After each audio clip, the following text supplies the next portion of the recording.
நீங்கள் ஆல்ரெடி நிறைய insurance policy வச்சுருக்கீங்களா? இல்லை இனிமேல் தான் புதுசாக வாங்க போகிறீங்களா? உங்கள்கிட்ட டேர்ம் இன்சூரன்ஸ் இருக்கா? அப்படியே ஹெல்த் இன்சூரன்ஸும் மறக்காமல் எடுத்துருக்கீங்களா என்ன? பாலிசி எடுக்கிறதுக்கு முன்னாடி சில டீட்டெயில்ஸ்லாம் ஃபாலோ பண்ணும், அதை பண்ணிங்களா? பாலிசி எடுத்ததுக்கப்புறம் சில டீட்டெயில்ஸ்லாம் செக் பண்ணும், அதை பண்ணிங்களா? இந்த மாதிரி இன்சூரன்ஸில் நிறைய டூஸ் அண்ட் டோன்ஸ் இருக்குது. இன்சூரன்ஸ் அப்படின்றது உங்கள் ஃபினான்ஷியல் ஜேர்னியில் ஒரு முக்கியமான ஆஸ்பெக்ட். அது ப்ராப்பராக செட் ஆகிட்டாலே உங்களுக்கு பாதி டென்ஷன் குறைஞ்சிரும்.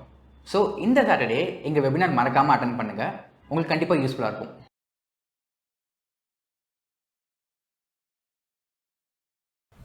I have seen people with say a 20 crore net worth completely missing out on 3-4 crores of investments lying in a demat account which they didn't know existed. We just discussed.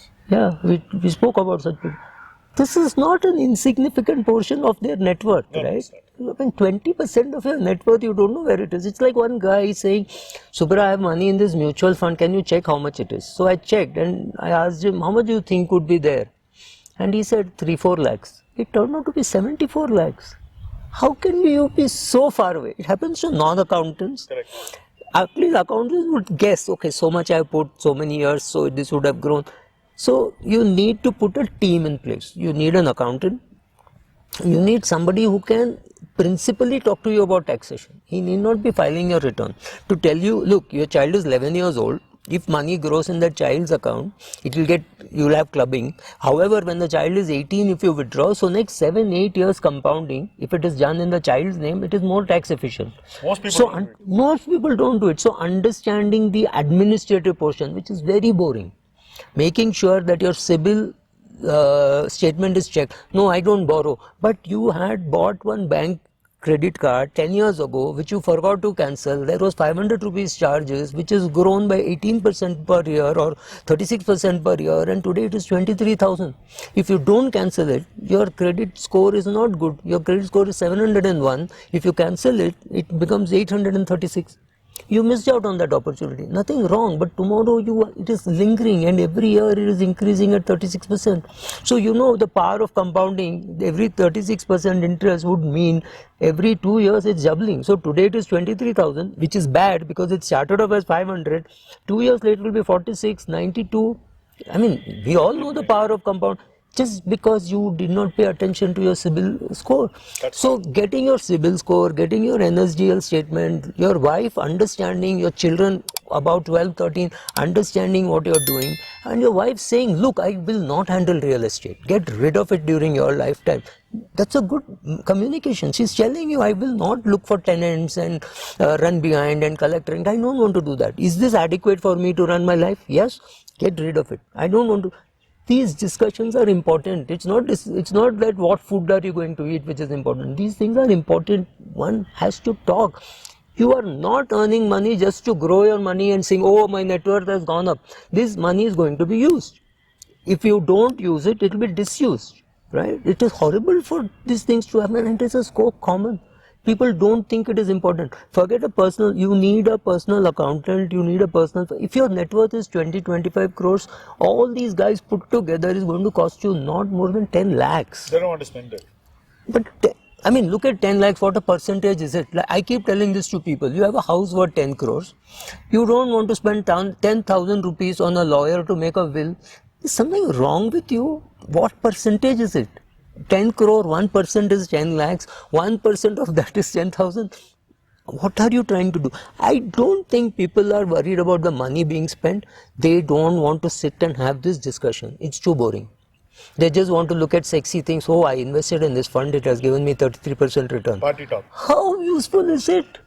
How useful? You have no clue. Even great investors need a personal finance expert who will tie up all this together. Absolutely. I am completely convinced on that. So that is more important, the whole picture and getting good returns. To me, this is more important than getting good returns. See, after you cross a certain stage in life when you are financially free, that's when you become indifferent to what you need to do. Because you don't need the money. It's becoming like a game for you.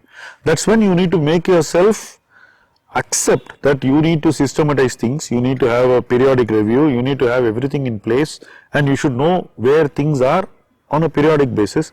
And by knowing that, you should also allow yourself to think what you need to do at different points in time. And you should have fresh goals which you set for yourself, which you accomplish. It could be just giving away money. I have a friend and a client who has an annual philanthropy target, and it's not Instagram, it's stiff, and that target is linked to how we perform in our investments. So when we perform, we know that he has that need. So the kind of investment decisions we make is aligned to that need, because I don't want him feeling I didn't do my philanthropy this year. So it's very, very critical. No, and please involve your spouse. You are married, like the Christians say, married until death. But your purse is married, your house is married, everything is married. Don't think you can ignore her. She's saying loud and clear, I don't want all this.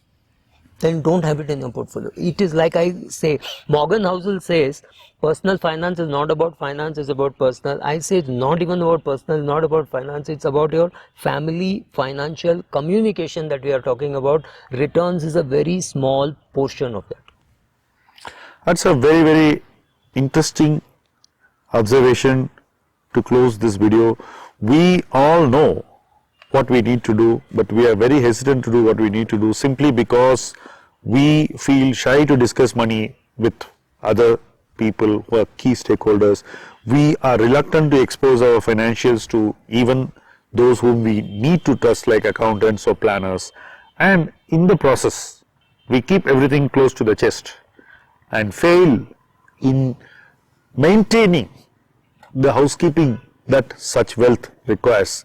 And wealth that doesn't get the requisite housekeeping doesn't grow to its full potential simply because we didn't give it that fair opportunity to grow. So in that sense, the call is with us, the buck stops with us, and it's up to us to make our personal finance all about our family and make it meaningful to our family in the future.